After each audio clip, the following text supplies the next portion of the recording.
Good evening, and welcome to another session in our series hosted by the Conversations Committee of the Church of the Holy Trinity.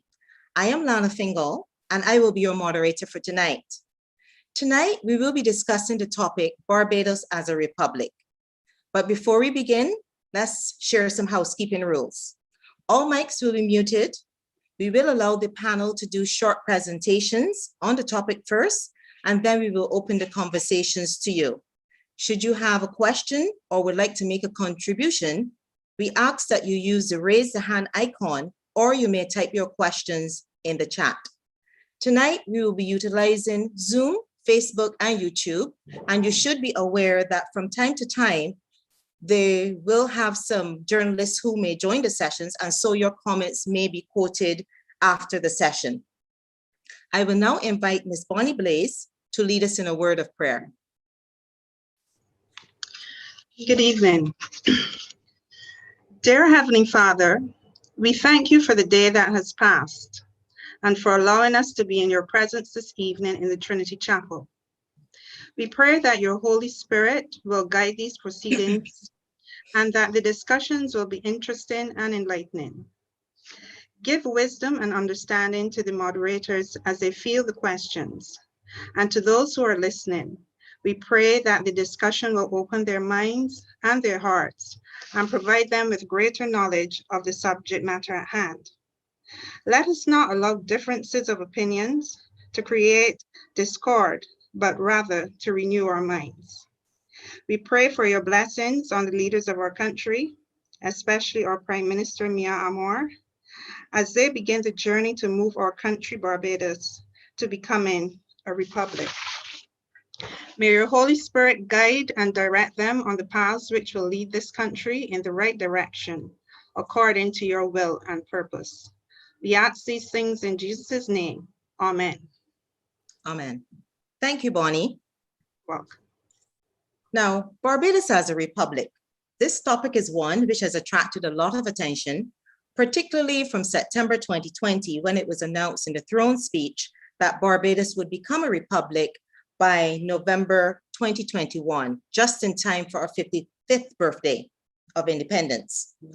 Now, on May 22nd this year, the government of Barbados announced the establishment of a Republican Status Transition Advisory Committee to help plan and manage the transition of Barbados from a monarchical to a Republican system, chaired by Dr. Marion Williams, GCM. Now, from my research, a republic is a form of government generally defined by three characteristics. The power of government is held by the people give power to leaders by electing the officials who represent them and serve their interests. Citizens and their representatives are to work cooperatively to promote the common good rather than their own interests. But how does that differ from what we do now? Do we understand what changes we should expect and what it really means to be a republic? I hope that with the help of our esteemed panel, by the end of this program tonight, we will have a better understanding and be better equipped to engage the Republican Status Transition Advisory Committee. Now, allow me to introduce our panel for tonight. Let's start with a lady first, Dr. Christina Hines. Christina Hines is a senior lecturer in political science at the University of the West Indies, Cape Hill. She holds a PhD in International Relations, LSE, an MA in International Relations from the University of Kent, a postgraduate diploma in University Teaching and Learning from the University of the West Indies, and a BA in International Development Studies from St. Mary's University. She's published a book, Civil Society Organizations, Governance and the Caribbean Community, as well as journal articles and book chapters on a variety of areas relating to Caribbean governance and international relations, political economy. Christina has served on varied bodies within the International Studies Association from 2015 to 2021, and as the Caribbean Studies Association's Program Chair, 2019 to 2021. She's one of the hosts of Down to Brass Tacks, a Barbadian current affairs radio show, has represented Barbados as a national field hockey goalkeeper, and served as a female vice president of the Barbados Hockey Federation 2016 to 2018. Welcome, Dr. Hines. Mr. Peter Wickham. Peter Wickham is a political consultant and the principal director of the leading Caribbean political research company, Caribbean Development Research Services, or commonly known as CADRES. This organization conducts political polls and research and has worked with several major political parties and governments throughout the Caribbean. Previously, Peter was a lecturer in political science and research methods at the University of the West Indies, Cave Hill Department of Government. During that time, he lectured courses in introductory and international politics, along with research methods. In addition, he was lead author of the monograph entitled Elements of Regional Integration, The Way Forward, CPC, Ian Randall, 1998, and has contributed to other books and select Caribbean journals. Peter is somewhat of a media practitioner, making regular contributions to various popular media across the region, writing a weekly column in the newspaper in Barbados, and regularly hosting the calling program Down to Brass Tacks. Welcome, Peter. Mr. John Goddard. Mr. Goddard was educated at the St. Mark's Primary School, Maps College, and the Great Law School, Erdiston Teachers Training College, and the Cave Hill campus of the University of the West Indies. He's the holder of a BA Honors English with History, Erdiston Certificate of Education. Before joining the teaching service in 1972, he worked briefly at Barclays Bank, the government printery, and the Ministry of Education. He taught English at the St. George Secondary School for 24 years and English and Communication Studies at Harrison College for 15 years. He also served as beauty shop steward at both schools for 35 years. John retired in 2011, but continues to tutor part-time in English and Communication at the Barbados Community College. He is the author of A Review of the Anglican Young People's Association, 1960 to 1979, and In God's Service, The Boy from Collis Savannah. A member of the Board of Management, Princess Margaret Secondary School since 1997, and senior lay minister and synod representative of the St. Mark's Anglican Church. He has also served in many other roles within the Anglican Church and has been awarded the Pride of Barbados Award for Education presented by the Democratic Labour Party, the Barbados Service Star, Trade Unionism and the Teaching Service, the National Independence Award, Independence Day 2019, and the Barbados Union of Teachers Award for Contribution to Education and the Union, presented by the President and Barbados Union of Teachers, October 2020. Welcome to all of you. So let's start with the lady first. So Dr. Hines, you may proceed. Thank you. Good evening, and thank you for having me. It's a pleasure to be here. I know I have about 5 minutes, so let's see how we get along in that time. So I know that Lana, if I can call you Lana, introduced a definition or told us a little bit about her research into what a republic is, what republicanism is. And there are some different ways we can think about this. So one way that we can think about a republic is a state which does not have the monarch or a monarch as the head of state. This is a really simple way of thinking about what a republic is, right? And actually, I went to my Oxford Concise Dictionary of Politics, and it says pretty much the same thing, that this is the more contemporary way of thinking of a republic. We have older ways of thinking of a republic coming from Plato's Republic, for instance. So here we're talking about Greek philosophy and political thought, which basically designates a republic as a state. And, you know, this is a useful starting point. It's not the only place that we can, if we think about what a state is, we have to recognize that this is a Western European construction, so that most of our understandings of the state have this kind of origin. So it is a very Western-centric way of thinking about how we organize ourselves politically. And this is what we have accepted, and it is the dominant form of organizing political spaces around the world in states, right? And Barbados is a sovereign state. However, it has a monarch as its head of state. And as a consequence, we are not truly a republic. We are not a republic.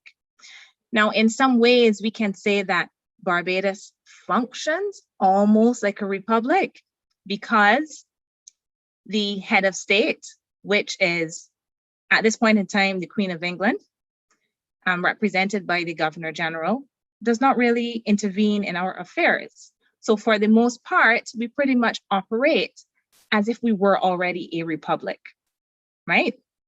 So we can, in some ways, think of this movement towards becoming a republic as simply completing this process by which we are the ones that give the head of state this title. And we move away from a governor general, and we will call this person a president. So this is assuming that we have the simplest kind of transition from the system that we're in now to a system where we have a president. Now, what I think causes people some confusion when we have this discussion is that if we think about political science, we can talk about systems that are presidential and parliamentary. And although we would have a president in at least my guess of how a republic in Barbados would work, which would be similar to the case of Trinidad and Tobago and Dominica, we would still be a parliamentary system. And I think that is what causes people some confusion. So a presidential system is one in which the president has executive powers, decision-making powers, right? And in our system, what we have is that executive powers are held within the cabinet, the prime minister and the cabinet. So I suspect that we will move towards a system that remains a parliamentary system, but we have a president as the head of state who will be selected either by means of election via an electoral college, comprising those in parliament, I suspect, or maybe if there's a little surprise given to us, we may get the opportunity to elect the president. But since this is supposed to happen by the 30th of November, I don't see how we would be able to have that election in this brief time period. So what I'm saying here is that I suspect that the change that we would have in moving Barbados towards a republic would mean that we are replacing the Queen as the head of state and having our own Barbadian head of state that we will call a president without moving towards a presidential system. So we will still maintain, my guess is, because of the short time period, we will still maintain a parliamentary system in which the prime minister, along with the cabinet, have executive powers. Our parliament continues to make the laws. So that's the legislature, right?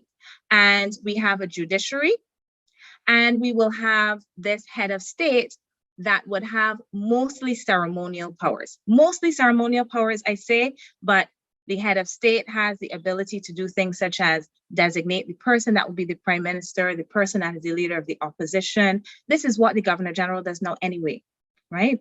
To dissolve parliament and so on. So I do not anticipate that we will have significant changes to our parliamentary system, even as we become a republic. Now, if something really surprising happens that I would find remarkable within this 6-month period, and we move towards a presidential system, that would be another situation altogether.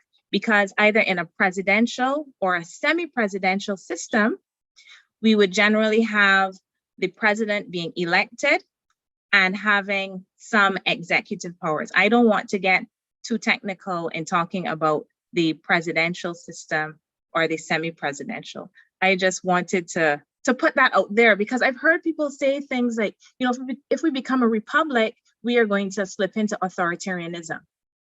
And they draw some parallels with countries that have republic in the title, right? People's Republic of China, right?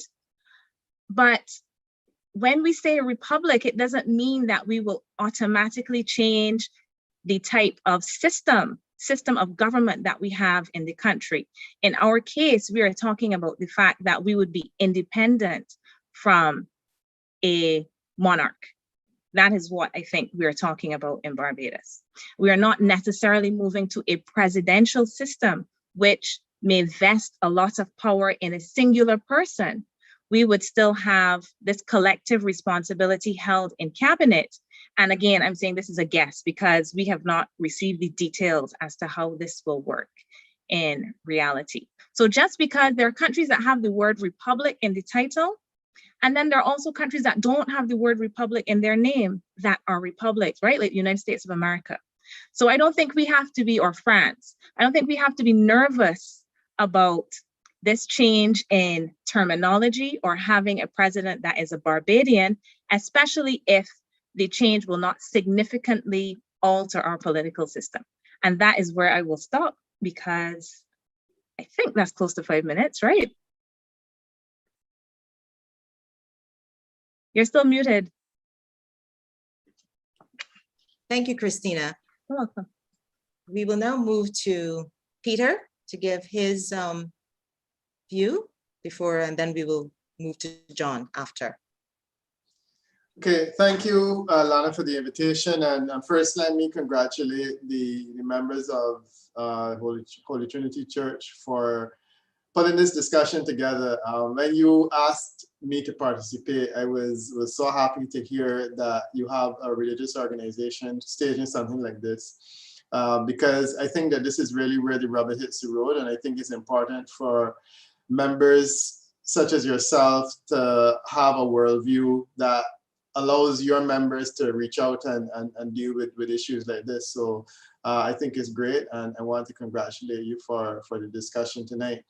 I'm going to take a slightly different road to Christina because I feel like I can probably give you the benefit of some of the more political discussion, or more public discussion in terms of issues associated with the Republic, while she set a nice framework in terms of what a Republic is. So I think the two will complement each other. Political opinion or public opinion on republics is generally negative. And I think that we are intrinsically opposed to change. Most people don't know what a republic is. They don't understand why it is necessary, and their instinctive reaction is to say, let's just leave well enough alone. We had that with Nelson. Nelson remained there for several years, largely because people thought that he was not offensive and moving him would not make a difference. So the first thing that we have to do is try to understand why people who oppose the idea of a republic do so, or how public opinion works in that regard. Now, when we did our last poll on the Republic, which is around the time of the turn of the century, we did, interestingly enough, we did two surveys. We did one publicly in Barbados, and then we also did one at the Barbados Community College around the same time, which is when they were discussing having a republic the first time. What we found was that there was slight support for it, majority support at the national level, but that support was driven largely by political support. So at the time, the Barbados Labour Party was very popular. And as a result, Owen Arthur was driving the republic, and people who supported Owen Arthur supported the idea of a republic. People who opposed it generally opposed it, but there wasn't overwhelming support, but it was, slight majority support. And it was, as I said, it was largely driven by party support. In the meantime, however, we've seen republics being rejected. So referenda in Grenada and in St. Vincent and the Grenadines rejected republic, the idea of a republic in both instances. And also the public in Australia, they rejected the idea of a republic too, since we had that discussion around the turn of the century. I'm convinced that the rejection of the republic had less to do with people's dislike of the republic and more to do with political considerations. Because as I said to you in Barbados, our support or lack of support is driven by politics. And I think that when I look at those cases, in many instances, it was more about the politics of the situation. So in Grenada and in St. Vincent and the Grenadines, you have to have a 2/3 majority to change the constitution. And while the government in both of those places was at the time strong, it was, I guess, attractive for the opposition, as well as in Australia, to say, let's drive that process by ensuring that they can't get it because we would deliver a victory to them And as a result, people voted against it. And I think in Australia, the situation was pretty much the same. You know, you have to change the constitution, you need to have a referendum. And I think that people voted against it, not because they love the state that they were in, but basically because they wanted to move away, or they wanted to basically send a signal to the government. We've had referenda in Antigua subsequently on the Caribbean Court of Justice, which is also another colonial institution. And a majority of people rejected that proposition.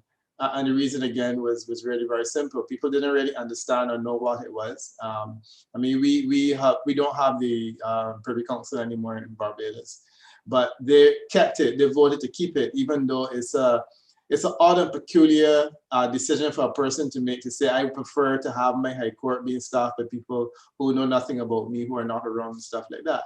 And that's really what it comes down to. So it's a very political process, and it has a lot to do with people not understanding or knowing. And I always say that it's difficult to tell people what the difference between a republic and the current state that we have, which is a constitutional monarchy, is. Simply because it just depends on what it means to you. Ultimately, as Christina said, you remove the queen and you place a person who is president. That is essentially what it is, which is meaningless to most people. But I think for many of us who are thinking enough about these issues, you know, the idea of not having to swear allegiance to the queen, her heirs and successors is enough. Because for me, it's somewhat nauseating to think that I'm swearing allegiance to a lady who is there for no reason other than by accident of birth. And that to me is what it really comes down to. Do we want to be a state that has a head who is a lady who lives in a foreign land, who is not linked to Barbados, who was derived by way of some kind of colonial legacy, and who was born into that position, and who will hand that position over to her children, her heirs and successors. And no one that looks like myself or Christina or Adrian or any of the other people in the participation would have the right to become head of state. That means a lot to me, and I think that that's one of the reasons that would drive the conversation in most instances, that you would believe that, like the United States of America, you should have a state in which anyone can be president. And you know, when Barack Obama became president, it said that any Black kid in America could become president. And I think that was an important signal to send. When Kamala Harris became vice president, it says that any little girl in America can become president. And eventually, when Kamala Harris becomes president of the United States, we will be able to say, look, you know, any woman, any little girl can become president of the United States. That's important. And I think that's the same kind of signal which the idea of us becoming a republic sends. It says that we feel that we would want one of our own to become head of state. And that's really all there is. There's no fundamental difference, you know, fireworks don't go off or whatnot. There's nothing that changes in terms of the way that we do business. We just feel better about ourselves because, you know, one of our own is our head of state. And I really can't say that I always thought about it that way, because for me, I always thought, you know, maybe it's not something that we really need to preoccupy ourselves with. But, you know, for me, that's enough. And I think it is like moving as a statue, you know, to something which was long overdue. One of the big misconceptions, and I'll probably stop there, is people think that a republic gives the leader considerably more power. And sadly, this was a misunderstanding that had a lot to do with the Guyana situation. And in fact, I think Guyana, when they became a republic, Forbes Burnham took unto himself considerable power. One of the things that he did was that we have these presumptions in law in our monarchical system that the crown is not bound by the laws that the crown assents to.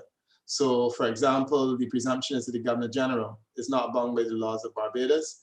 The Governor General's car does not have a license plate, which is probably a clear signal that she cannot be reported. And I think that that is one of the silly little monarchical traditions that we have, the idea that a Governor General or a head of state should not be prosecuted before a court of law.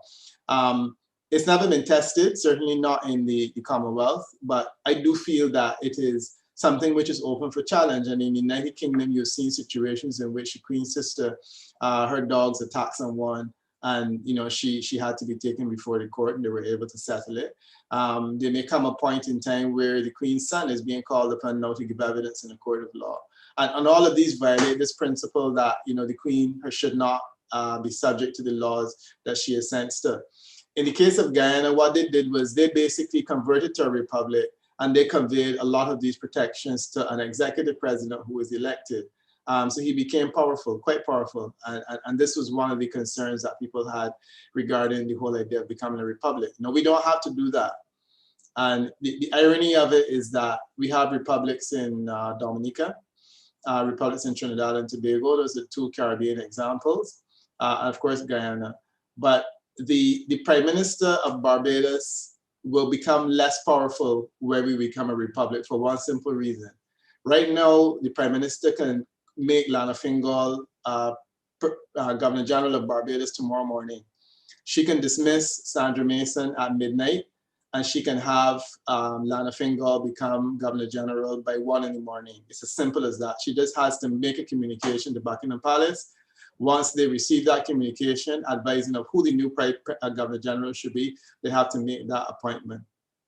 Roosevelt Skerritt cannot dismiss the Governor General of the President of Dominica that easily, and certainly Keith Rowley cannot dismiss the President of Trinidad and Tobago that easily. In the case of Dominica, there has to be a majority support in Parliament.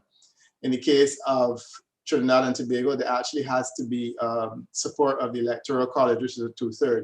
So essentially, the two leaders of those countries are less powerful because they can't appoint the head of state. So in Antigua, we've had a Governor General being dismissed. It was a woman, and she was dismissed. I don't even think that she got 3 hours notice. She was told one afternoon she was going, and then she left.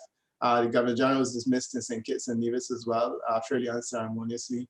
So you can move them quite quickly within this constitutional monarchy, but the moment you become a republic, those persons have contracts of employment, they have some security of tenure, and there's a process by which they can be removed and a new person appointed that requires the participation of someone other than the president, the prime minister, which is an interesting development because it runs against the grain of this idea that you make yourself more powerful. And theoretically, what Prime Minister Motley would be doing is surrendering some power in relation to making whomsoever she wants the head of state. That would now require a process that involves the House of Parliament. So those are my initial comments. I support the idea, and I do hope that we can have some interesting conversations on some of the concerns that people have and some of the ideas about us becoming a republic. Thank you, Peter. John? We will now move to John to make his opening comments.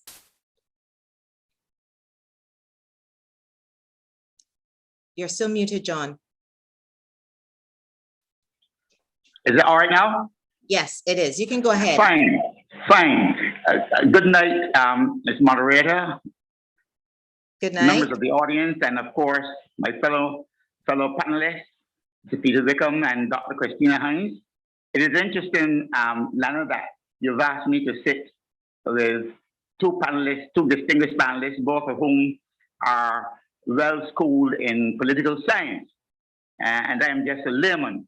Nevertheless, I feel honored, and let me start by saying that I support Republican status, just as I supported for many years the removal of Nelson. What I have noticed, I think Peter alluded to it, is that many Barbadians are concerned about any break with the monarchy or anything that they think will offend the British people, because one of the arguments which I consider to be very silly is that the British tourists may not come if you break with the Queen, that you are somehow insulting the Queen if you break with the monarchy. I believe that, like Peter, that even though there are not going to be any material benefits overnight to be gained from, and perhaps never to be gained from Republican status, I think it is enough, certainly for me, that we stop what I consider to be very silly of big men and women elected by the people of Barbados when they are to be sworn in as ministers of government, swearing allegiance to the Queen, her heirs, and successors forever. I believe that we have now come to the point of maturity where we can elect our own president. I notice I said elect because I believe that the Senate and the House of Assembly meeting together for that reason should elect the president of the country. So that, as Peter said, the Prime Minister can't wake up one night or in the middle of the night if she doesn't have anything to do and dismiss the Governor General or the President in this case. I think there should be a process which we have to go through to deal with that. I do not, Madam Moderator, believe in a referendum. I have seen too many referenda mired in partisan political stuff. And it is a colossal waste of taxpayers' money in any case. In Barbados, I think we are fairly fortunate that both major political parties support the Republican status. I recall Mr. Fondell Stewart in the last term of the DLP government making it clear that the next step for him, as far as he was concerned, was a move to Republican status. And now the Barbados Labour Party is clearly indicating that it is ready for that kind of status. What I think we need to do is to make sure we spend a lot of time educating Barbadians. There's too much ignorance, and I mean that in the correct sense of the word. There's a lot of ignorance over what a Republican status is, and I don't want to repeat what Christina had to say. I thought she did it very well. There's a lot of ignorance there, and I think that Barbadians should be engaged. We talk about town hall meetings, whatever fora we can use, we need to help Barbadians to understand what Republican status means, and we have to disabuse their minds that somehow it is going to result, because I heard people talking about whether they're going to get more jobs. They think that it is pointless because we're not going to get any better jobs or housing and anything. It has nothing to do with that. We need to get people to understand that, and to understand that Republican status does not mean that the country is going to become communist or dictatorial. It is not going to become a dictatorship because we have Republican status attached to it. So that it is important for us to have those discussions. I do not know whether November is going to be long enough, a period for us to enter into full discussion. It would have been interesting to see what would happen if the discussion on if the idea of Republican status was taken into a general election. I said I don't support referendum, into a general election and see how people are going to respond. I suppose in the Barbados case, it wouldn't make a lot of difference since both parties support it. What might be interesting is to hear the nature of the Republican status coming from both the Dems, the Barbados Labour Party, and any of the parties that throw their hats in the ring, so that people have a good understanding of what they're being led into. But as far as I'm concerned, Republican status is taken too long in coming. I thought that this discussion should have been entered into quite some time ago. It is a logical step from independence to this day. Also, I want to say that Barbados, in becoming a republic, should remain as a part of the Commonwealth. I saw on Facebook some people arguing that it is foolish to remove yourself from the monarchy and yet remain as a part of the Commonwealth. But Barbados is not a country unto itself. I think that we need partnerships. And just as we are members of the United Nations, I think continuing as a member of the Commonwealth is important. It has its benefits. And we should try to exploit those benefits as much as possible. There's no point in breaking away from the Commonwealth simply because we've broken away from the monarchy.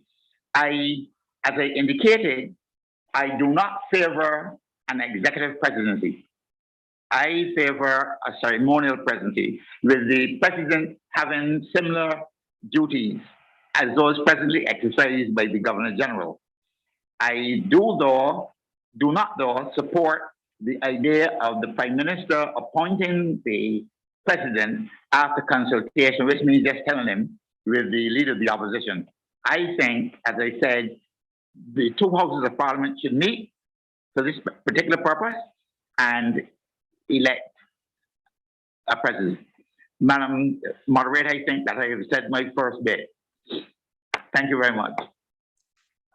Thank you, John, and thanks to Peter and Christina as well. I think that all three of you have given us a good basis on which we can have a discussion.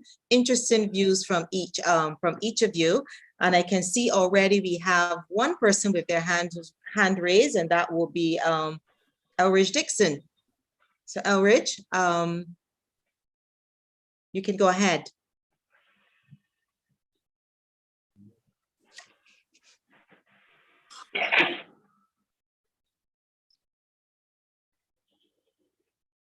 Sorry, Elridge, I think that they're trying to unmute you.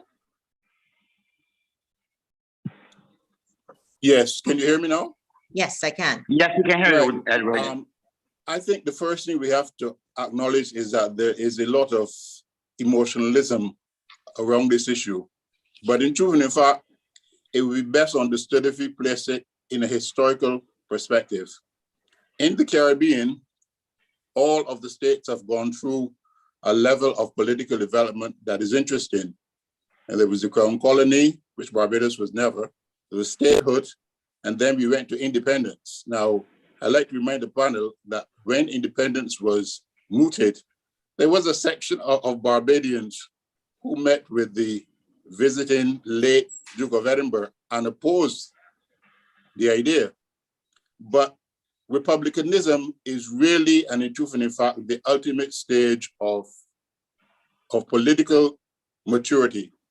When I was at university, we were taught that there was independence, and then the next level was something called nativization. This is when you really take full control of your affairs, because at the moment, if a keen political science student sought to see the independence order for Barbados, it cannot be seen in Barbados. It still resides in England. Republicanism would mean that it would have to be repatriated. The other thing that I think disturbs a lot of people is that there is a fear that there might be an executive president who, as in the case of Guyana, and as the panelist quite rightly says, wants to take on all sorts of powers. But I'm also keen to see the cost of republicanism, because we've not talked about the fact that there will be a total signage in terms of places like Her Majesty's this and so forth.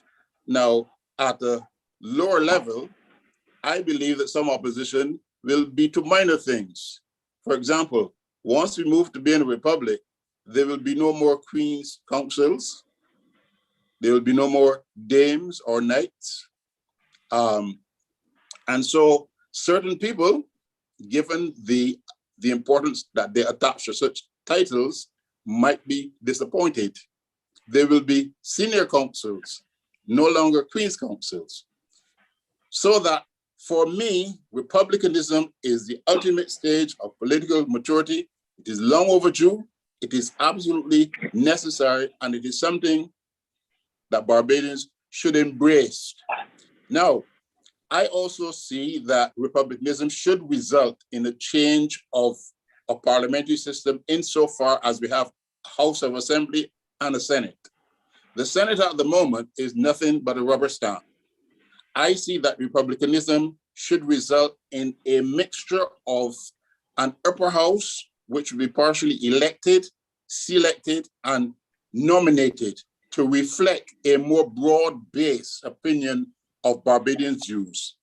At the moment, that is not the case.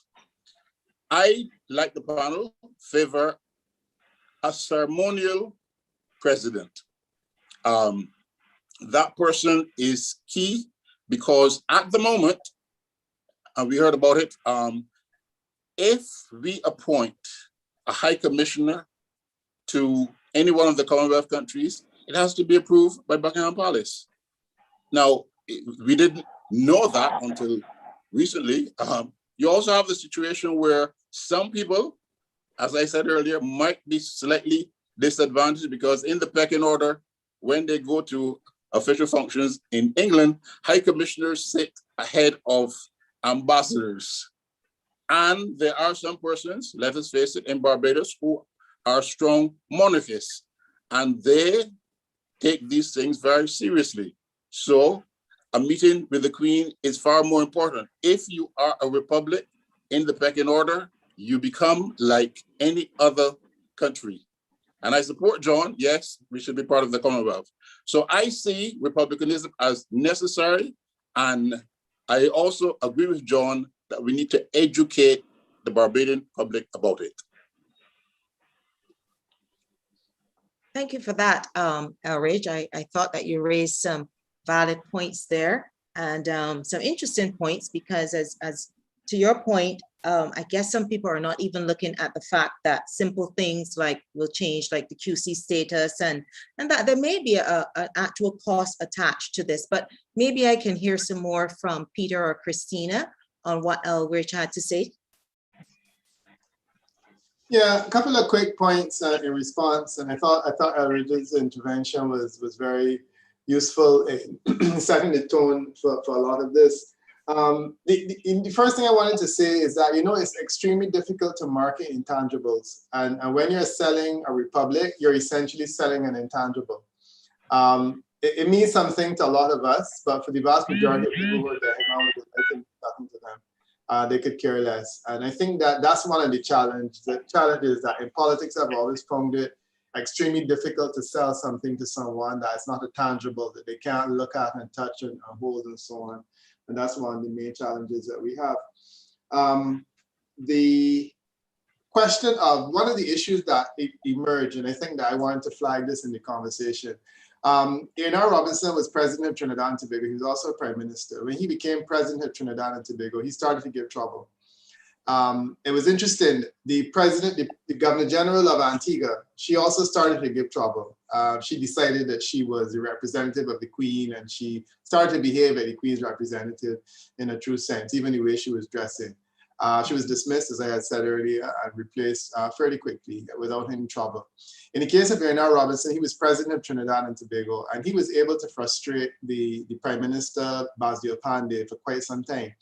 Now, in my opinion, that was an unintended consequence of the presidency. Aaron Robinson made two valid points. He said, I'm elected, and I can only be dismissed by the body who elected me. And the constitutional framers elected me for a reason. And gave me powers, and I would attempt to exercise those powers. And the powers he wanted to exercise was not to swear in ministers that Basdio Pandey had nominated. And he essentially froze Pandey's government because Pandey said he wanted ministers, and Robinson said no, that he will not do it. And it was a constitutional crisis because our system assumes that the president will do as he's told, or the prime minister, or the governor general will do as they're told. Since the Queen does as she's told. And that was an interesting point. I have always said that it was certainly a design flaw in the Trinidad and Tobago Constitution, because the Westminster system is set up on the assumption that functionaries like the Governor General will just do as they're told. What Robinson was arguing, with good reason, I mean, he is a legal and constitutional scholar himself, or he was that you don't create a process to elect me and then tell me that I just have to basically do as I'm told. Clearly, there was a reason for my election. And he said that his reason was that he was supposed to act as an arbiter between, as he said, God and Pandey. And since God was telling him not to act in that way, I'm not being facetious in saying this, because he actually did say it. Since God is telling him that he needs to put a stop to the kind of corruption and so on that's going on, he felt that he needed to act in that way. I thought it was particularly distasteful that Robinson acted in that way, and I think that there needs to be a way of ensuring that you don't have a renegade presidency where you create a person that has power that the Westminster system didn't anticipate. So that was one of the interesting points. And then the final thing about signage. Yeah, I mean, we should move away from Queen's Council, and I personally would like to move away from Senior Council too, because up to now, no one can explain to me why the government of Barbados identifies particular lawyers as Senior Counsel. University of the West Indies has determined that Christina Hines is a senior lecturer. I believe you're a senior lecturer now, right? And the day that she becomes professor, the university will accord that to her. The government doesn't do it. But law is a peculiar profession in which the government has the right to determine who is senior, who is junior. And I think that when Trinidad and Tobago became a republic, they had senior counsel. I hope that when we become a republic in Barbados, we just use the opportunity to do away with all that foolishness, because there's no reason why you need to have junior and senior counsel. People will know who the senior counsel are, and they will know who the junior counsel are based on how they do their work. And I think that, United States of America doesn't have that. And they seem to get through quite well. And I think that maybe that's one of the things that we can do. I am told, however, that we can still have dames and knights. We can still have those because we have a knight of St. Michael and St. George, and a dame associated with those titles as well. So even after the republic status goes, we will still be having persons being made dames and knights in Barbados, according to our own system of honors, which seems odd, but it seems to be something that we like. So those were some of the considerations that I wanted to make at this point. Thanks, Peter. Christina, anything from you? Yeah, there was a lot in there, and also in what Peter had to say. One of the things that I would like to point to, I don't think the costs are really significant costs. These costs are no more substantial to me than when we changed the government and they changed the names of all the ministries and whatever else. They changed what they want to change. So 1 minute you have, I can't remember, Ministry of Social Transformation is named something else. And then even inside of the government, they make some changes that have some costs affixed to them. I think most of these costs will be nominal costs and not things that we really need to detain ourselves with too much. I know you might be thinking about things maybe like uniforms for the police and those who work in the prison system, the prison officers and so on. But I think that for me, it is worth it because holding on to this vestige of colonialism, and not just for us, I would say for all people all over the world who have been subjected, not subjects of the monarchy, but subjected to exploitation, gross exploitation by this system. And then we, even after we have broken away from this highly exploitative system, at least in some ways, we would swear allegiance to those who, give credence to the system of exploitation. I think is really a dehumanizing thing to continue to do, even if we may not recognize it. The other thing I want to say to Peter's point is this is where I think the Constitution becomes really important. So although I did say, and I said that France is not called a republic, it is French Republic. So that's my error. But although I was saying in some ways this is a superficial change, we have to always be careful when we are tinkering with the Constitution, because the Constitution is the supreme document that we have. And we have to make sure that when we create this republic, we do it in a way that does not cause us problems, right? This system that we have, this Westminster system, the parliamentary system, is not very well suited in some ways to this presidential setup. And I think Peter brought that point out with using the Trinidad and Tobago example. In fact, most of the systems in the world that have presidents are either presidential or semi-presidential. So this is really this is not the way the system was made to work. The Westminster system was not made to work as a system that had a president, right? It was supposed to be a constitutional monarchy. So I'm wondering too, and this is just my curiosity now, whether this is the beginning of moving the country in another direction. So And this is why we have to see what comes out of this committee and what are future plans, depending on what happens with the government, right? So is this the first step moving towards, let's say, a ceremonial president? Is this a first step in making some other more significant changes to our constitution, which may indeed provide some executive powers to the president? And I don't think this is necessarily a bad thing. It depends on what executive powers are provided and how they are provided. Because there is a way in which, although we have collective responsibility in the cabinet, the prime minister in our system is extremely powerful, tends to be very powerful because people in the political party toe the party line. So there are, and this is why in the French system, for instance, the president has some more like foreign policy kinds of roles, whilst the prime minister is more responsible for what happens at the domestic level. This is a way of splitting the executive powers in some ways, which can provide some internal checks that are not necessarily a bad thing, but it depends on how we frame the constitution and how these powers are divided up, because we can divide them up in ways that can be extremely problematic and can lead us towards this like dictatorial kind of, lead us down that road that none of us wants to go down.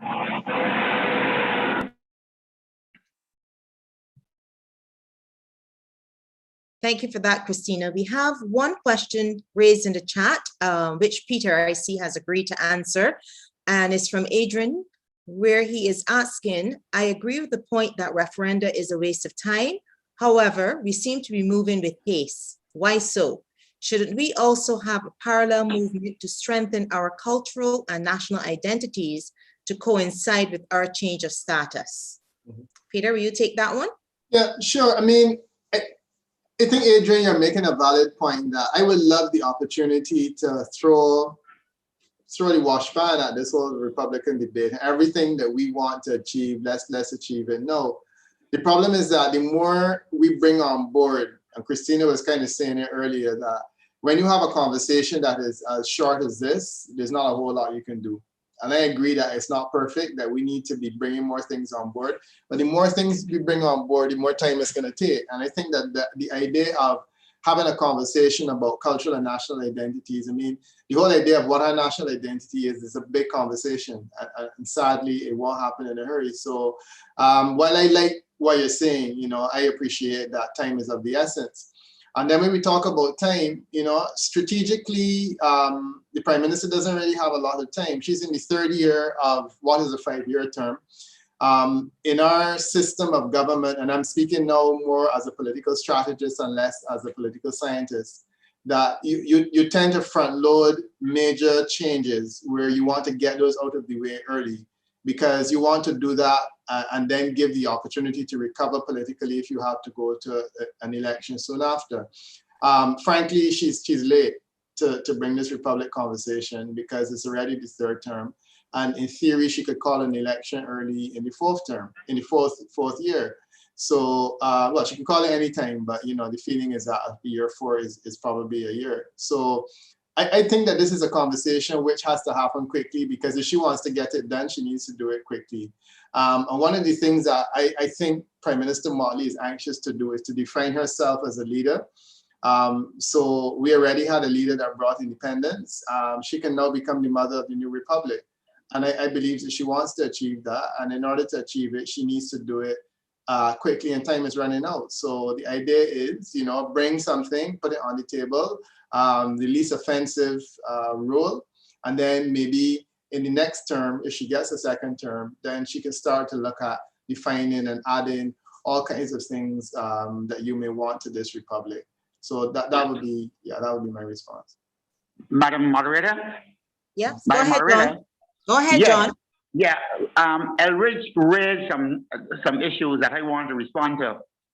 The point about those people who might be offended by changes that would, and they are disadvantage them and take away the titles that they're looking for. In fact, I saw a discussion on Facebook, I think, where people pointed out that things like OB and MD and Sir and so on are more recognized and Therefore, any titles that we bring as Little Barbados would not be counted so highly. My view is that when you have reached a certain point of maturity, which I think we should have reached by now, I think that matters like these, where you want to hold on to a title of OB and MD, which doesn't make a lot of sense. I don't know how you remember the British Empire when it doesn't exist, for example. I think that we should not allow people, it is true that we should respect how people feel, but I don't think that we should allow people's feelings and emotions to torpedo the effort to become a republic. I want also to say to Peter that while I understand what he's saying from a political strategic viewpoint about the Prime Minister needing to be in a hurry to bring the republic, I don't think that Republican status for Barbados ought to be a question of anybody's legacy. I don't think you should want to make the country a republic simply because Arabar brought independence, so you need to bring something. I think the Republican state should come because we are convinced that the time has come for Barbadians to pay allegiance to their own their country and not to some foreign monarch. And that is where I think we should go. That is why. So I understand what Adrian is saying about haste. And as a matter of fact, one of the comments I had to make was that we have to be very careful that we don't seem to be coming with indecent haste to bring about the Republican status. And that is why I would have loved to see the Republican status being debated in an election, the kind of republic, not whether we have it or not, the kind of republic from the political parties, and that was at elections. That's my position. Okay, thanks for that, John. I see we have another comment in the chat, and Michael, I can see your hand raised. But before we get to your hand, I see we have a comment in the chat, which is related to the current conversation we're having now. And it says, is the move towards a Republican status before year end, is this an effort to meet a political deadline? Well, I see Peter has already responded. So Peter, maybe you want to verbalize that now? Yeah, no, I mean, I think it is. Of course, it's a political deadline, but it's a political reality. And I think that we live in a world where politics is real, and we can't pretend it doesn't exist. And political realities are part of this whole arrangement that we have. So as distasteful as it may be that we are pushing towards a political deadline, that's the reality of the political systems that we have. We live in polities, and political deadlines and realities are part of the thing that we have to live with. You have an election cycle every 5 years, you know, and we move towards we always move towards those objectives. I don't know if I feel a conversation about the type of republic within the context of an election would be a particularly useful conversation. Because if you look at election platforms that we've been having of late, that conversation is going to degenerate. And I don't know that we would get as much out of it as we would really like to. So my thing would be to leave that out of the thing. I mean, when I look at the last election debate, the last election that we had in Barbados, and the kinds of stuff that was being discussed on the platform, I don't know that a lot of the people who were on the platform had the competence to discuss Republican forms and whatnot in the course of an election campaign. You know, imagine somebody like Dennis Lowe having a conversation like that. It's not going to happen. So my thing is, sometimes you have to push this thing. A leader says, let me take you by the hand and take you into this development. Trust me, it will be good. This is what Dame Eugenia Charles did in Dominica. It's what Arabar did in Barbados. It's what Eric Williams did. It's what in Guyana, Forbes Burnham did. And I think that that's the kind of conversation where Prime Minister Motley is saying, let me take you by the hand and I will lead you to this place. And it will be a good place. And that is the confidence that we're expected to have. Thanks, Peter. We'll now move to Michael Brown, who has his hand raised. Michael? Thank you, Lana. Very interesting discussion we're having. Just a couple of points and then a statement which might have some response. From what I recall, Parliament in Jamaica does not swear allegiance to the Queen, and they're not a republic. So I think that point about swearing to the Queen maybe moved at this time. And this conversation, I was having a discussion today about how far this conversation program reaches. And I realized that it reached Oxford today because the students at one of the colleges have actually canceled the Queen and stated that they no longer want the portrait of the Queen, which they bought in 2013, displayed in their common room. So even in England, some people are moving against the Queen. But Mr. Alcock spoke about the cultural and national identity. And for those who actually know me, know I'm very picky when it comes to the flag. And we have this notion about flag etiquette. And it's listed, I'm not sure, I don't know if we have any lawyers actually in the house. You know, if the flag etiquette is actually legal, as we have with persons wearing camouflage material. But we have this whole list of things where we speak about how we should use the flag. And we see wrong Barbados flags being adorned even on some government buildings. We have headrests depicting the Barbados flag. We have, and not to offend anyone for enjoying themselves at crop over or Labor Day, but we see people wrapped in the flag and dragged on the floor. But as I said, we have something called flag etiquette, and these things are barred.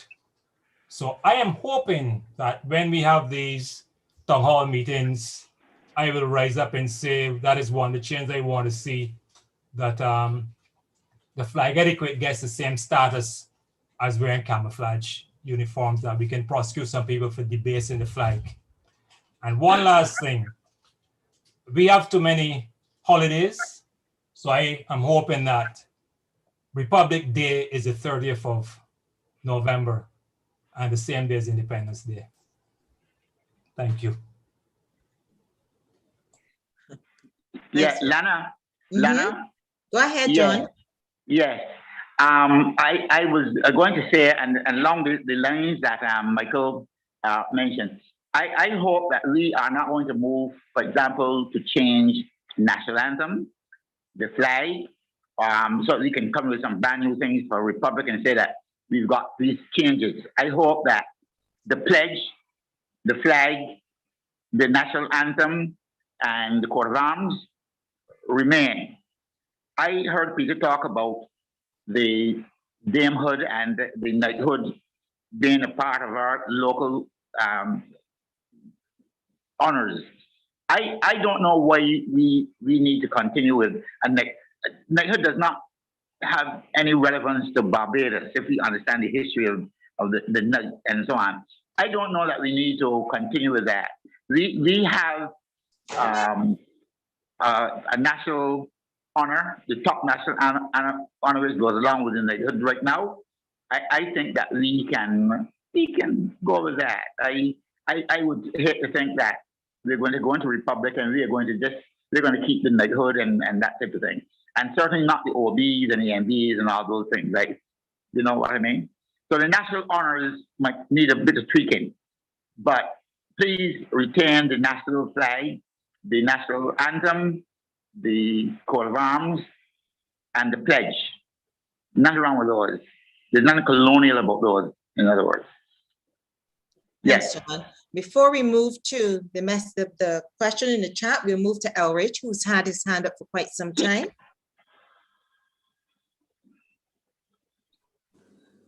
Yes, I wanted to make the point, and I'd like to get the panel's opinion on this. This move towards republicanism in Barbados is being keenly watched internationally.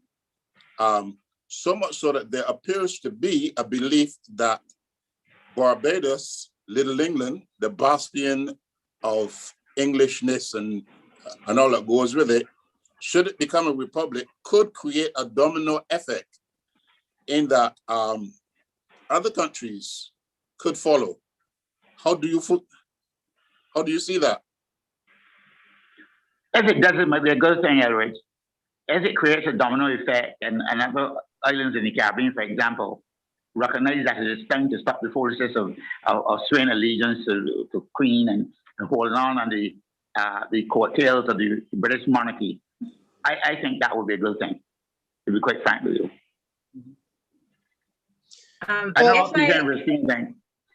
If I may, I wanted to respond to that and also come back to, I think Michael raised it about the Queen in the United Kingdom. And I would really not want for us in Barbados to be holding on to things that will soon be going the way of the dinosaur. And I am not saying that the monarchy in the United Kingdom is going to cease to exist, but I do think that we are seeing decreasing relevance of it in some ways, not in all ways, because there is a lot of national pride and connection to it in the UK still by some sections of society. But I do think that there are also people in the United Kingdom that think that holding on to the monarchy is out of step with a lot of the movements and calls for social justice that we see today. Another thing that I want to also emphasize, we don't know how long the current monarch is going to be around, Queen Elizabeth II, and we don't know what she's going to die eventually as a mortal. We don't know what that is going to bring either.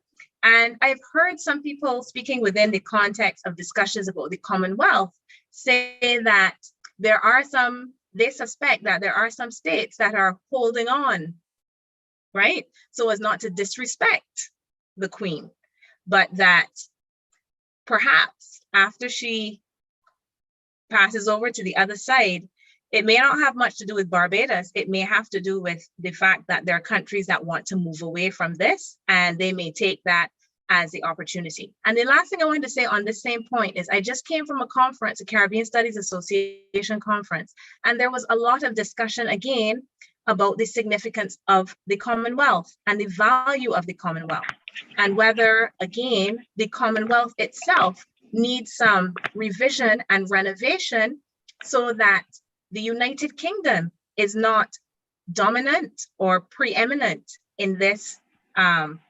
organization or entity, right? So that states are truly equal within it, and we have rotation and less emphasis, once again, on the monarchy. So I think we have to be, although there are people who want still to hold on to some of these historical connections, we should also be in step with some of the changes that are occurring in, and this is more my area than domestic politics, right? In international relations, we don't want to be the ones there holding on to a monarchy when nobody else really cares too much about it. And we should not be worried if we want to stay in the Commonwealth, because the majority, many members in the Commonwealth are indeed republics. In fact, India was the first of the countries to be a republic, and it forced a change in the Commonwealth because it was in fact a republic and did not have the Queen as its head of state. So, I mean, I think there are some other things we need to think about rather than doing a lot of what we like to do in Barbados, which is navel gazing, right? What is it going to mean in terms of jobs and this and that and the next? Well, what does it mean if we are holding on to something that no longer is relevant internationally as well? Thanks, Christina.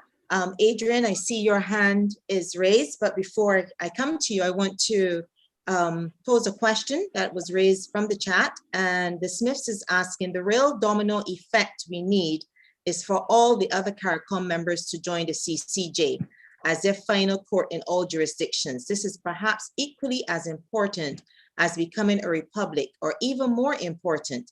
Trinidad is a republic, but its final court is a Privy Council. And they also said, was the Constitutional Review Commission, which was chaired by Sir Henry Ford, that produced a report in 1998, still relevant as a document to be used as a guide towards achieving republicanism? Secondly, a Republican Barbados will be in concert with our national anthem, where we sing of being firm craftsmen of our faith. So who will take these comments? Lana, I am fully in support of the speaker who's it you said made a comment? Just as coming up on just someone in chat. Mhm. Yes, the CCJ, it annoys me, to be quite frank, that we have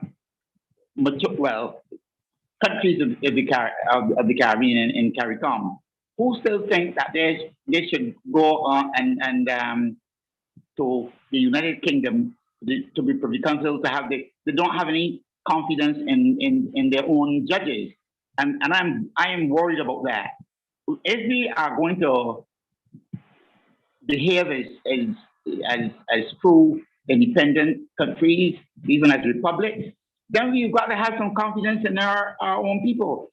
And I don't know that the British lords have any more competence in law than the West Indian lawyers that were trained at KFL and at St. Augustine in Jamaica. And I really feel that it is no a shame. I think it is one of the biggest shames in our present situation to have countries of the Caribbean holding on to the Privy Council. So I agree with the person in the chat who says that I will let the domino effect that too. But that does not mean that I don't think that the domino effect coming from our becoming a republic is a good thing. I think so. And I want to say to Christina that I quite agree with her that the Commonwealth should now be made up of equal states.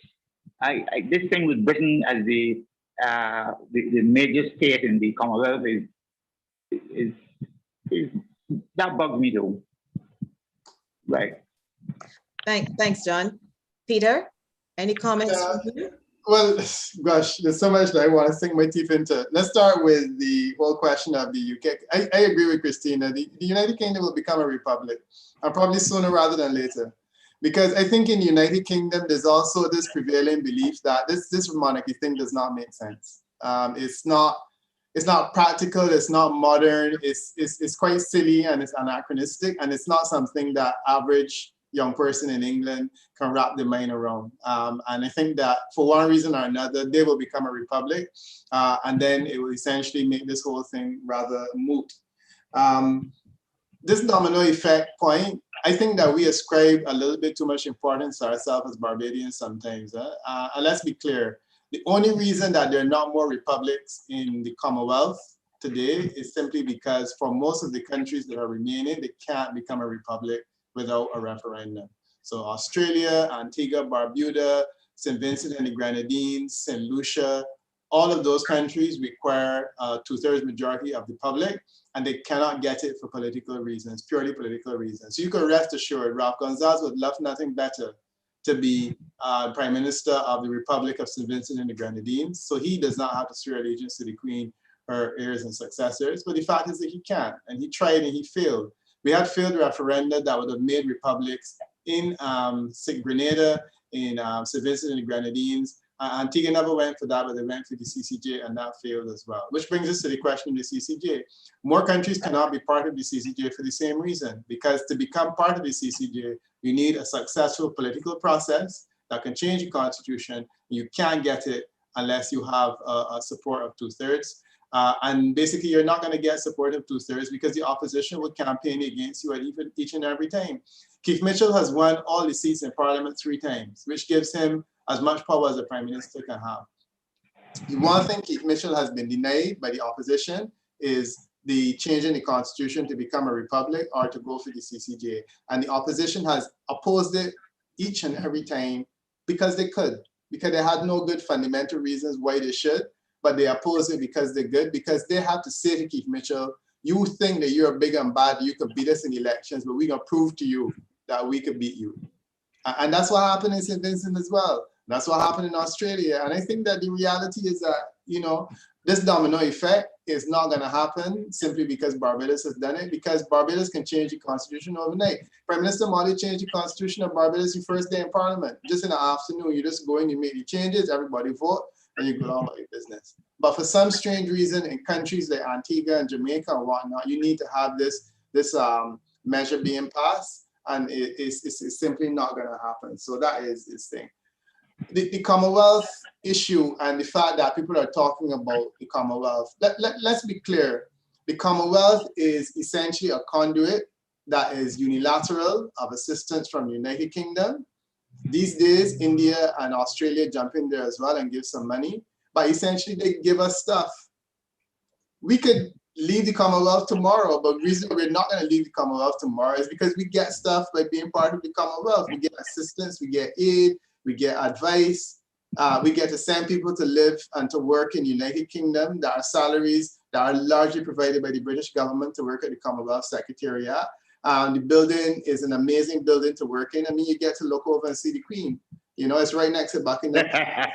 And by virtue of the fact that you are part of that, you get to make one of your own Secretary General of the Commonwealth, and you get to send political scientists and different people out there to work as part of the Commonwealth Secretariat. So this idea that we can democratize, if we democratize the Commonwealth, we have to also be willing to democratize the money. So we're gonna have to come up with some of this money that they give. When countries do electoral reform, the Commonwealth says, come take advice, take a few $1,000s or whatnot. And that's not money that we put up, that's money that the British have given. So in addition to the Foreign and Commonwealth Office assistance, the Commonwealth Secretariat is really a big part of the conduit of what I call a one-way, a unilateral flow of assistance to countries that were part of the British Empire. So that's not going to change. And all the British are saying, if you want to continue getting this assistance, remain part of the club, don't make a fuss, and let the Queen continue to have relevance in that group. We had a meeting the other day where we could theoretically have made it a democratic institution and take it away from the Queen when she goes, but we have decided that it will go from her to the Prince, because we appreciate that that's what they want fundamentally, and ultimately, you know, is it their little plaything we're giving them, and we get benefits. So we right. So that's enough for me. Talk about the CCJ. I agree, it's absolutely important to have the CCJ, but sadly, more countries are not coming on board because there's a political process that is missing, but that's absolutely essential. It galls me. I sat through referenda in Antigua and in Grenada, and the amount of nonsense that you heard people talking about what the CCJ means. And you know, the sad part about it is the average man or woman will not be able to go to the CCJ because of the phenomenal cost involved. But yet still I have people in Antigua saying to me, yeah, we'll be better off with the CCJ than to go to the Caribbean court. And they don't have a clue, you know, but that's the level at which the conversation takes place. And that's the reason why, Adrian, I don't know that I will be happy with us having these conversations within the political environment, because that's the level to which it descends. Thanks, Peter. Now, Adrian, it's your turn. You've had your hand raised for quite some time. Yeah, so Peter, I wanted to come back to that point where you just ended. And it's being a little provocative and naughty as well. We speak about our political and our national maturity, but we can't even do this in the spirit of bipartisanship, tripartisanship, however many parties we have. We are doing this from a perspective of what you just said. The Prime Minister decides she wants this to be her legacy. This is you going on the road for this. But outside of the fact that many of us agree that we need to go in this direction, why can even the committee have been formed from the spirit of showing bipartisanship when John said earlier the Prime Minister of the last government would have said his government then would have supported it. We ain't got a government now, an opposition now of any real sorts. But what's your view on that? I would like to hear Christina first, and you coming on the tail end.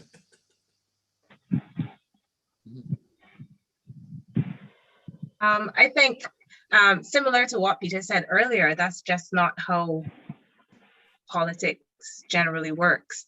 I think it doesn't really have a lot to do with this being a mature democracy or a country. I just think that it's very unlikely that we're going to have this happen, because we do have, if we are being serious, we have people in parties that are not in the parliament right now that are looking for things to pull down and to criticize. And that is how our systems work. Even if you could agree to something, when you are not in the parliament, especially no, not in the parliament, or when you are in opposition, you will find some things to oppose, you will find ways to put obstacles in the way of for your own political gain. We have to remember that we are working with 5-year electoral cycles. And as much as we want to think that we can all come together as one to move this country forward, we have elections and people need to win seats in order to get into the parliament. If they do not win seats and they don't get into the parliament, they're no use, right? So these kinds of avenues to let them in are avenues to undermine yourself. And I do not think that anyone who is wise would really pursue that kind of approach. I think it's an interesting committee, is one that I do not agree with, but I think it is an interesting committee because somebody asked a question earlier about culture. And when I read the specific the terms of this committee, they are supposed to look at culture and identity as well. This whole discussion about what it means to be Barbadian, which is why, as I said, my suspicion is that this is the beginning of a conversation and not the end. Why would you ask those questions if you are simply replacing a ceremonial ceremonial representative of the Queen and the Governor General with a ceremonial president? So I suspect that there is another kind of agenda in there. And this in some ways informs some of the people that have formed the rationale behind some of the people on this committee being there. So we have spoken word artists, for instance. This is about more, I suspect that what is in the mind or was in the mind of the Prime Minister without being able to know anyone's mind was something beyond just a simple change. But this is one step at a time. You know, you get the legacy thing first, and then perhaps something else after. Before we go to Peter, Christina, could you share a bit more of your concerns over, you mentioned that you weren't completely comfortable with the committee. Any particular reason why? Yes, I don't think this committee is going to give any trouble. And that's by design. So this is a rubber stamping committee, in my opinion.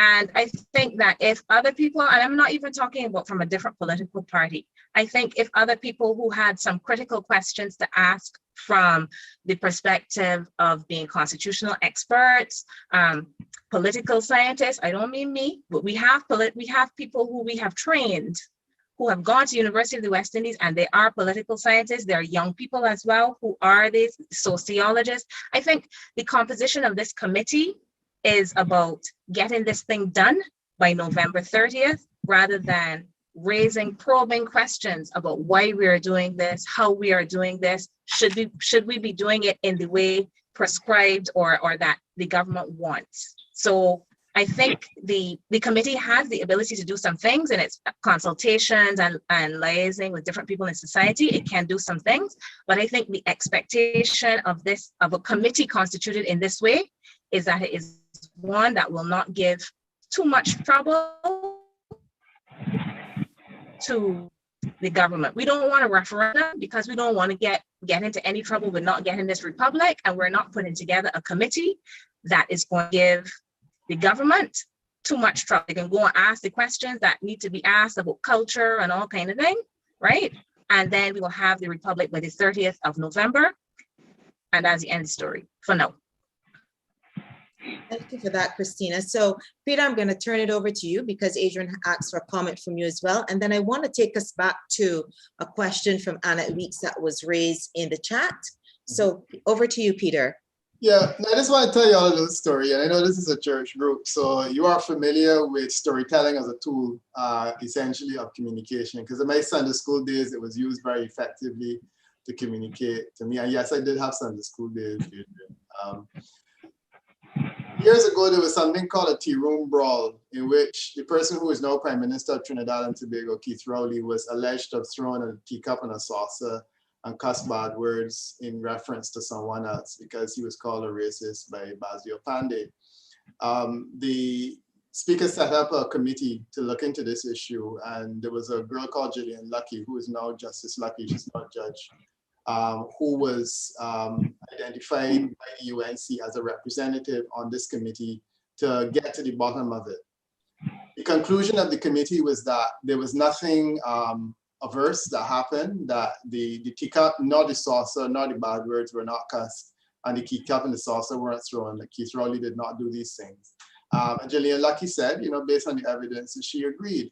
In response, Basil Pan did blow a fuse. He threatened to remove her from the party, and he made the infamous statement that politics has a morality of its own. I thought that the comment was harsh and somewhat offensive, but in the final analysis, it was very true. Our politics has a morality of its own, and the morality of our politics does not really allow for consensus. George Bell always used to tell me when he taught me politics that in the way that Parliament is set up, the Speaker sits in the middle, you have the opposition, and you have the government. And the distance between the government and the opposition is the length of a sword. The Speaker used to sit in the middle as a way of ensuring that if swords were drawn, he would essentially be the arbiter. Our situation, our politics is adversarial. The Americans have done a good job in terms of creating a Congress. And I always tell my students that Congress is circular for a reason, because it speaks to consensus. While in the House of Parliament, you have these two lanes with people sitting opposite and cussing one another and whatnot, and sometimes throwing things. But the idea of Congress is essentially that you create this circle where you say to people, we will have some level of consensus. And the American system attempts to achieve consensus, not very well, but it does make that effort. But the Westminster system is not ashamed of its adversarial nature. And Adrian, while I do believe that political maturity should allow for us to not be adversarial, the fact of the matter is that it's probably never going to happen, because that's not within our DNA. It is not part of the morality of our politics. Gillian Lucky had become a judge. She decided that she wanted nothing more to do with politics if that was the type of morality it had. And I agree with her. I told her that I think that because she's actually a friend, that she has done the best thing she could do. Because if you're not willing to sign on to that, then you're basically in the wrong place. So sadly, Adrian, we will never get to the stage of consensus. As much as I would love for it to happen, it's just not in our DNA. Thanks for that, Peter. So I want to go back to this question that was posed earlier. Actually, it wasn't by Anna, it was from the Smiths again. And the question is, can we expect any significant changes under a Republican system whereby members of the cabinet and the legislature are not one and the same? How do we ensure separation of power? Isn't this, along with meaningful changes in the legislature, critical as we march towards becoming a republic? Interesting question. So who's gonna take it? I actually heard. Go ahead. Go, Peter. Yeah, I heard Christina saying some time ago that she doesn't expect it, and I agree with her that I don't expect anything as fundamental as that. But the question is being asked, and it is an important question, because I do agree that we should have the opportunity to elect national representatives. I would love the opportunity to elect a leader. The French system is a wonderful system, and yes, I do have a bias because that's where I live. But they elect their president, and then they allow him to be elected twice, because then he also has to be elected by their assembly. It's better to have people in touch with their representatives in that way. But we have a system where we elect local representatives to represent us in the constituency, and then one of them becomes prime minister. I have the opportunity to vote for or against our prime minister, but the vast majority of people don't, because I live in her constituency. Most people don't have the opportunity. And I feel that in due course, these questions should be part of a national conversation about how we make our system more responsive. And I agree with you that this whole idea that a person should be elected locally, but serve nationally and answerable to Parliament and not answerable to the people, all of these are issues which we need to deal with eventually. Thanks, Peter. One question I wanted to go back to. Earlier, I heard it was mentioned that Trinidad uses the Electoral College. Did you say that, Peter? And could you explain a bit more? Because I know that is confusing to some people, particularly as they observe elections in the US, and so which tends to use a similar system, I believe. So maybe you can explain that a bit more, what that means when you have the Electoral College vote. Yeah, the American Electoral College is a slightly more complex beast, which we shouldn't get into this conversation, but the Trinidad Electoral College is simply that Parliament identifies a subcommittee and says to that subcommittee, you have the right to choose the president.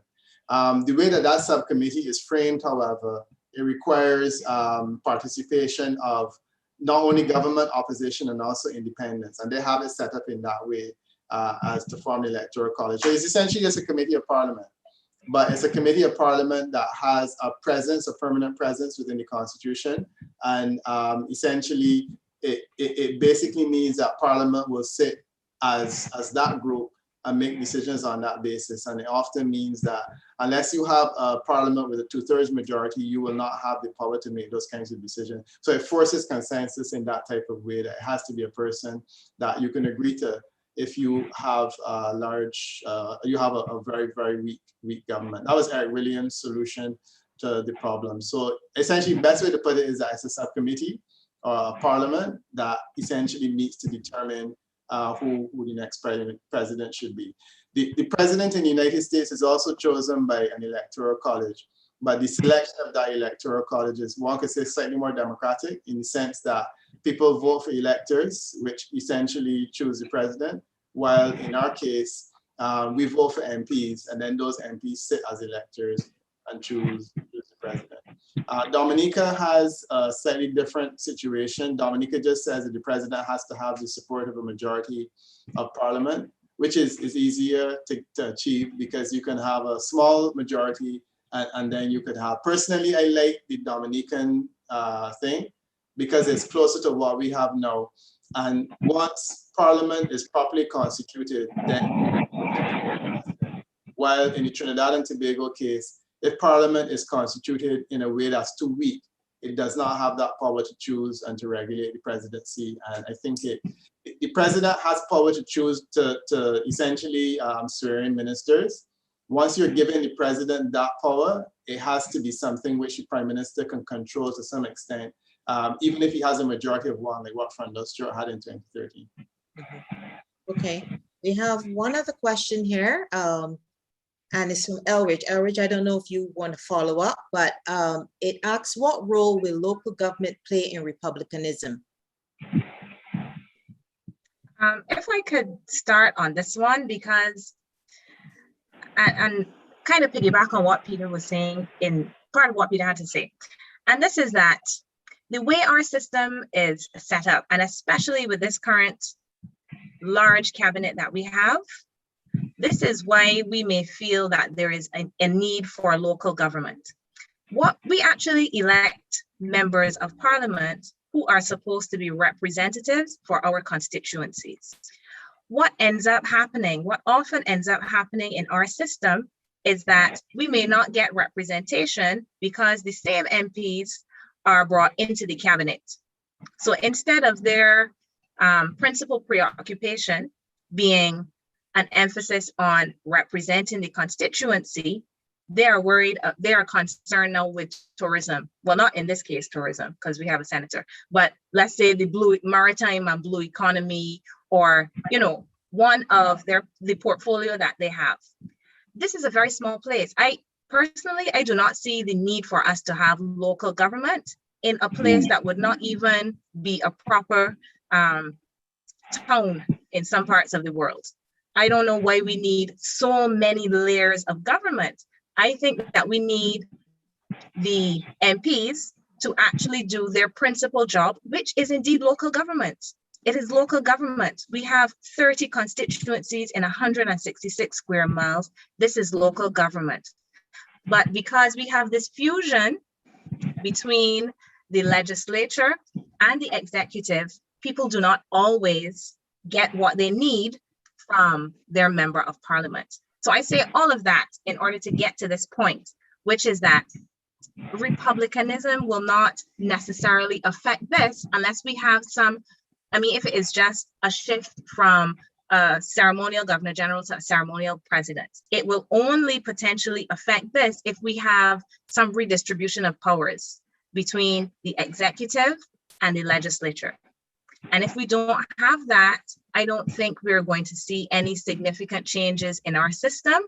And this may be the reason why we may have the need to have this additional layer of government in local government, which again, I do not agree with, especially in the way it is currently being mooted, because it is being proposed as a voluntary kind of thing. And to me, that is nonsense when you are paying people to represent you, that you then have to have volunteers to do the same thing that the MP should be doing for the constituency anyway. So I don't really think that there is automatically a connection unless we are making more significant changes to our system of government, which I don't suspect that we are at this point. Madam Moderator, Lana? Hello? Go ahead, John. John, you can go ahead. You're now muted, John. Unmute yourself. Oh, okay. I want to pose this question to Peter and Christina. Do you think it may be necessary as we move to Republican status for us to have some provision where there is a limit on the percentage of members of a governing party as far as the cabinet is concerned? In other words, you limit the number of ministers of the persons in the governing party that can become ministers, so that the point which Christina made about parliamentarians representing their constituencies can be better done. Because when what we have now, we have almost every member of parliament is a minister, and to me that is not democratic.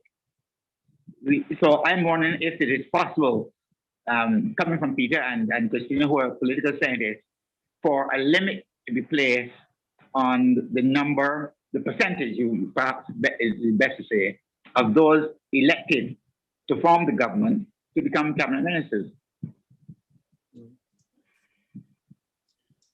No, I think it would be an important part of our constitutional reform in the future. Cayman Islands has that system where Cayman Islands limits the number of persons that can become ministers. Part of Cayman Islands' problem is also they don't have a well-entrenched party system. So there's a situation now where the party that actually had the most seats, well, basically the party that won 7 out of the 19 seats, they were able to defend 7 seats. They're not the government because everyone else got together and ousted them. And part of the challenge in Cayman Islands is finding a person who will agree to sit on your backbench and not become a minister, because there's a constitutional limit on the number of ministers that they have. I do like it. It will make the politicians work harder afterwards, but I think it would be an excellent system to go towards. Like you, I think that the idea of us having this many ministers is ridiculous. But I also understand why it happens. It happens for political reasons. And if you look at what happened in Grenada, you know, every time Dr. Mitchell has won this and has not given the everyone a ministry, somebody leaves and becomes opposition leader because there's a lot more money. You know, the prime minister's salary and then the leader of the opposition is the next highest in any ministers. So you're basically saying to a person, sit on the backbench and earn a small salary, or you can become the leader of the opposition and you can earn a big salary and you can have an office and a staff and whatnot. It's very attractive. And for political reasons, you know, it will continue to be a problem. So that's why it's happening. And I think that we understand it's really more political management than anything else. But I would like to see that constitutionally limited. I would like to see borrowing from the central bank also limited constitutionally. I would like to see the deficit that the government can run in terms of its own current account budget, current account deficit. I would like to see that regulated. So I do feel that there's room to insert a lot of these things into the Constitution that will bind the hand of future governments. But maybe that conversation will happen at a later date. Thanks, Peter. Yeah. So Christina? sorry. Go ahead. Christina? I would say 10. 10 for me would be an upper limit for the cabinet.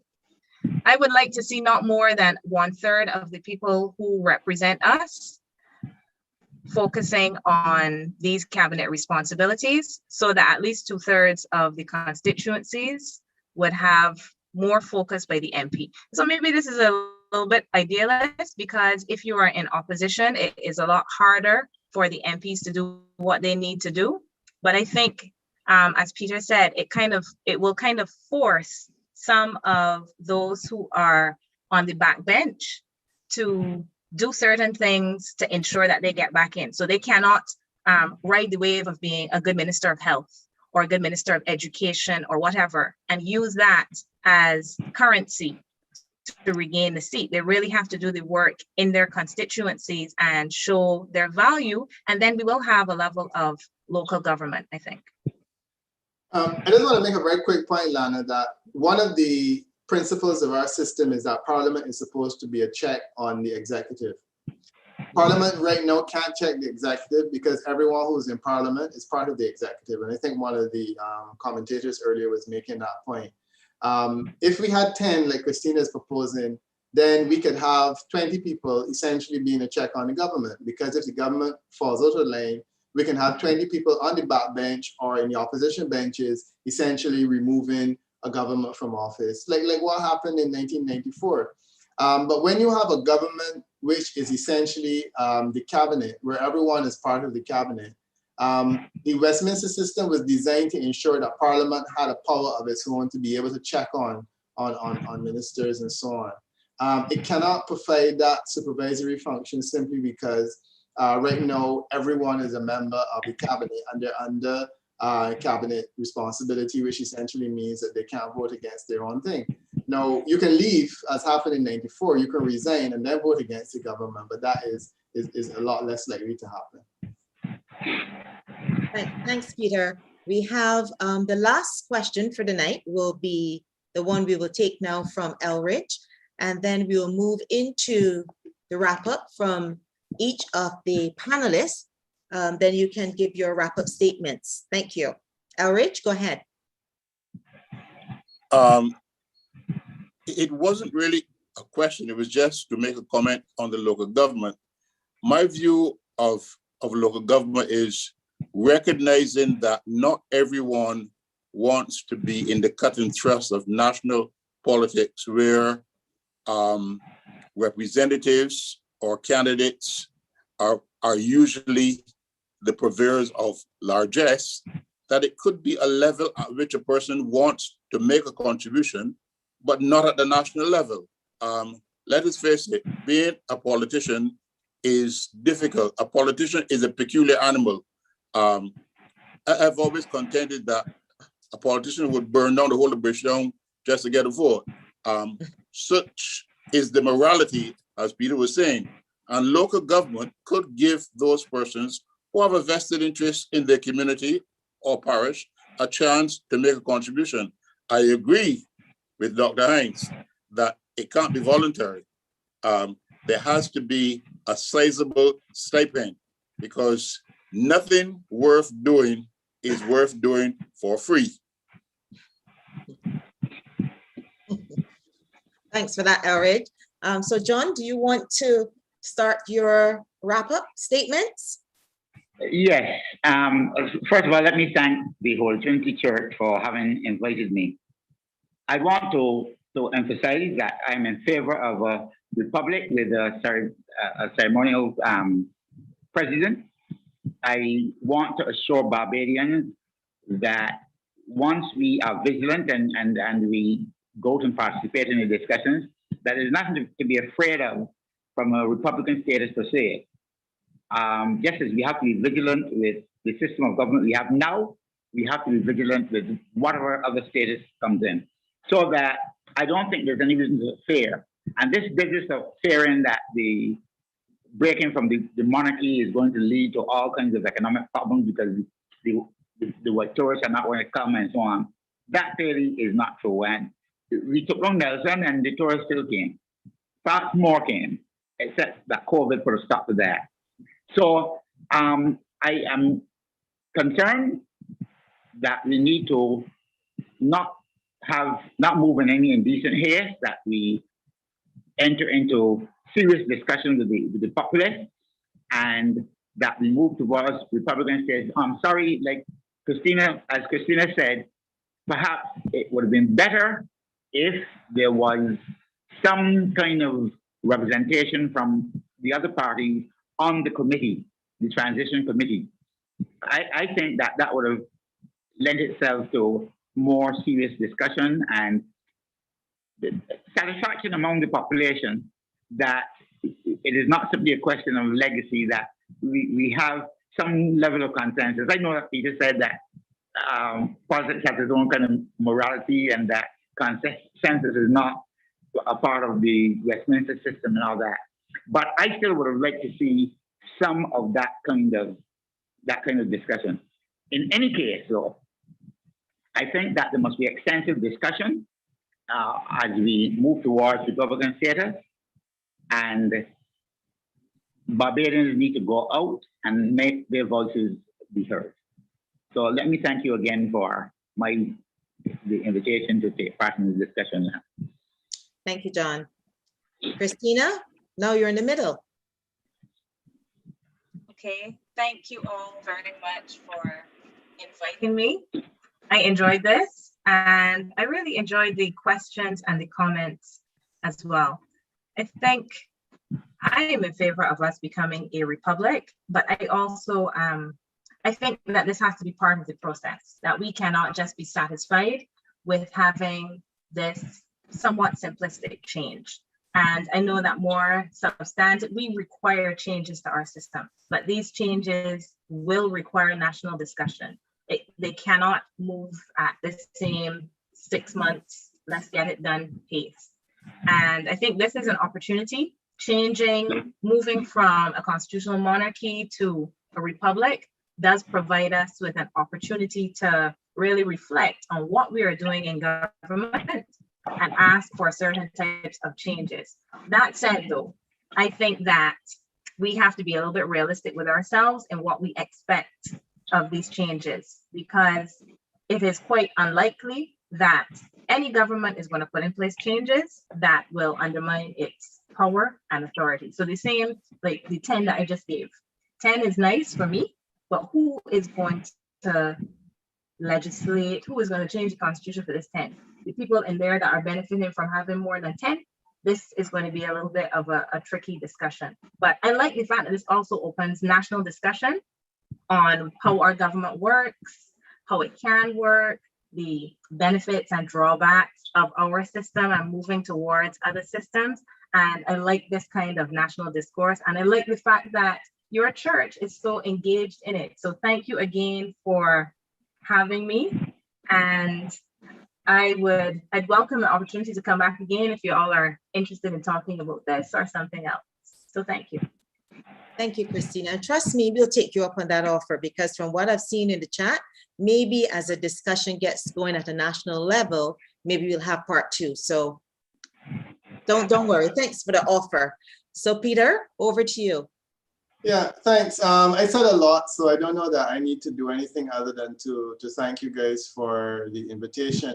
Michael is involved in another subcommittee in the Anglican Church, I think it's the Family Life Council or Family Life Committee, that has had previous conversations that I've been invited to participate in. And I said then, as I'm saying now, that I think it's wonderful that as part of your commitment and your mission to your members, that you have conversations like these to help us to understand our world better. And I feel honored that you chose me, mortal as I am, to come among you and make contributions tonight. I have thoroughly enjoyed the conversation and the opportunity to respond to some key questions that are coming up. And I'm happy to participate in the future in anything that you may have, but I want to wish you guys well with your conversations. I love the fact that you use the Zoom platform. You have so many members participating. I think this is great. So I wish you all the best as you continue your mission. And thanks again for the invitation. Peter, well, before we move to the formal wrap up and the formal thank you, which Michael will give our vote of thanks, I should say that the other members of the Conversation Committee are actually Michael Brown, who will give our formal vote of thanks tonight, and Ms. Annette Weeks, who will give the closing prayer. But I wanted to say a personal thank you to all 3 of you who, when I reached out, willingly agreed. And for sure, we may peek back and coordinate round 2 with you. So thank you for being so open and welcoming. Thank you. Michael, over to you. Thank you, Chair Lana. If this was not a serious discussion, I would be flippant and say, I'm not sure why we're having this discussion in St. Philip because we already are a republic, but I will move on. I would like to say that when we discuss this topic as the committee, we were cautious because we were, and Peter would know about this because I reached out to him. I said, Peter, what is happening about this whole aspect of the discussion on the Republic? It is November and we're not hearing anything. And then a week, if you recall, a week later, Carol Moore wrote in the newspaper and asked what is happening about this discussion on the Republic. So we thought it timely that we should, among ourselves, try to educate our congregation, not actually at the time knowing what the government was going to do, because as I said, nothing had been put in the public domain other than what we'd seen in September 2020.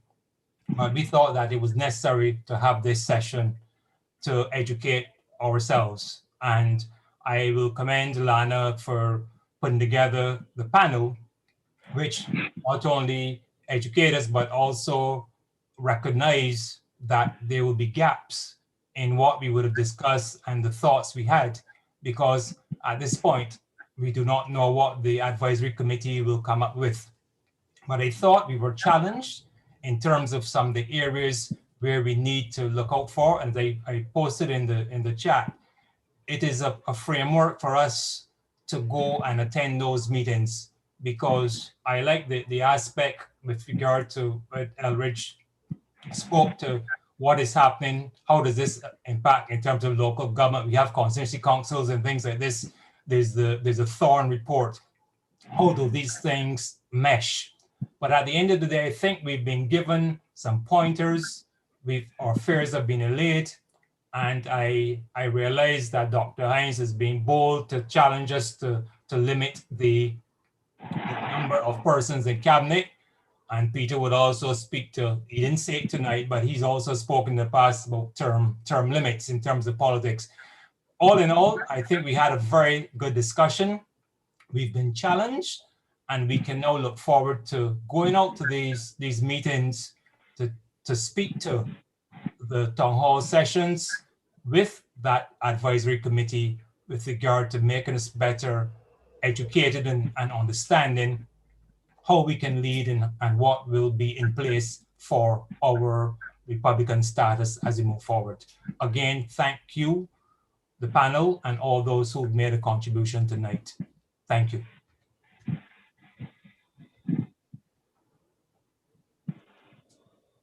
Heavenly Father, we have come to the end of tonight's conversation, and we want to give thanks for the excellent presentations, discussions, and interactions that we have had tonight. Heavenly Father, you have been with us from the beginning to the end. You said where 2 or 3 are gathered in your name, you are in their midst. Thank you for being with us.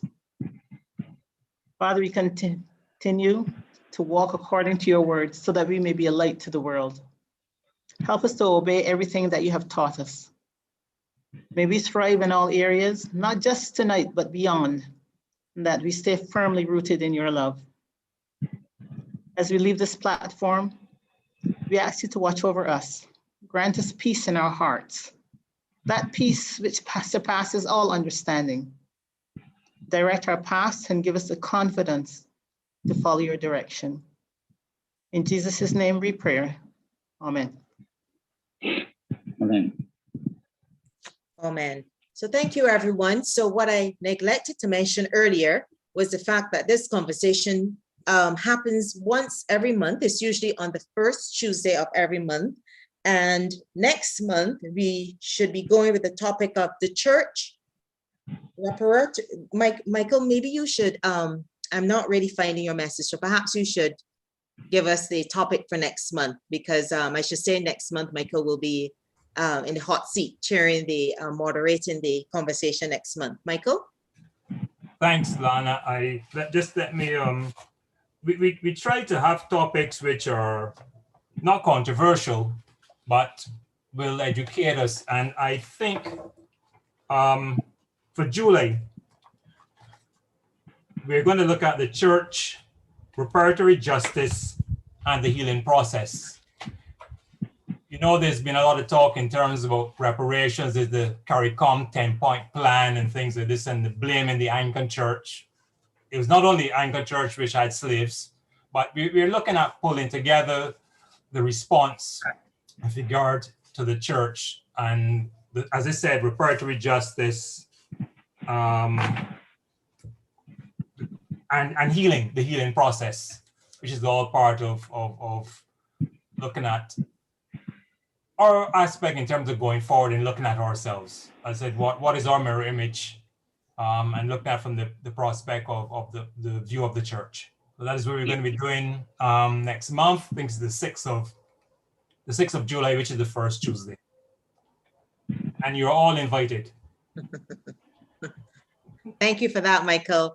We also wanted to share with you that for those of you who may not be aware, the Church of the Holy Trinity is actually celebrating its 190th anniversary this year, and we've had a number of events throughout the year. We have a couple more coming up, which we're trying to be very creative here. So next month, we're going to have an event called Best Chef Rev, and that we've broadened the net, and we're going to invite some of our priests within the diocese to come forward and do a little cooking and entertain us. So that's what's happening for the month of July. And we hope to conclude it all with a gala in the month of November, but we'll keep you posted. And hopefully you will continue to give us your support. Thank you for attending tonight. I'm happy that you enjoyed, and have a wonderful week. Thank you. Good night.